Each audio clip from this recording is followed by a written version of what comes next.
আজ তো সকাল সকাল উঠে পড়লাম। আজকে যেতে হবে সরস্বতী পূজার স্কুলে। ঘুরতে যাব না, স্কুলে যাব আজকে।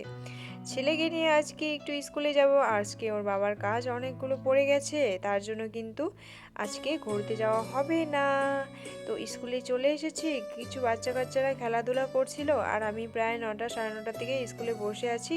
এদিকে পুজোর রেডি হচ্ছিল। দেখো সুন্দর করে গেট বানিয়ে নিয়েছে, একদম সাদা আর গোলাপি দিয়ে বেলুন দিয়ে গেট সাজানো হয়েছে, আর ভেতরে মা সরস্বতীকে সুন্দর করে সাজিয়ে নেওয়া হয়েছে। এখন পুরোহিত মশাই বলেছিল যে 12টার পরে আসবো, 12টার পর হয়ে গেছে।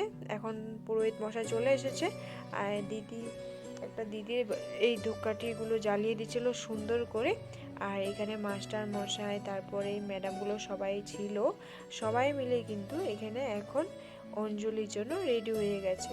তো আমিও অঞ্জলি দিয়ে নিলাম। বন্ধুরা, এখন চলে যাচ্ছি আমি বাড়িতে। চলো, আমাদের সরস্বতী মায়ের পুজো হয়ে গেছে।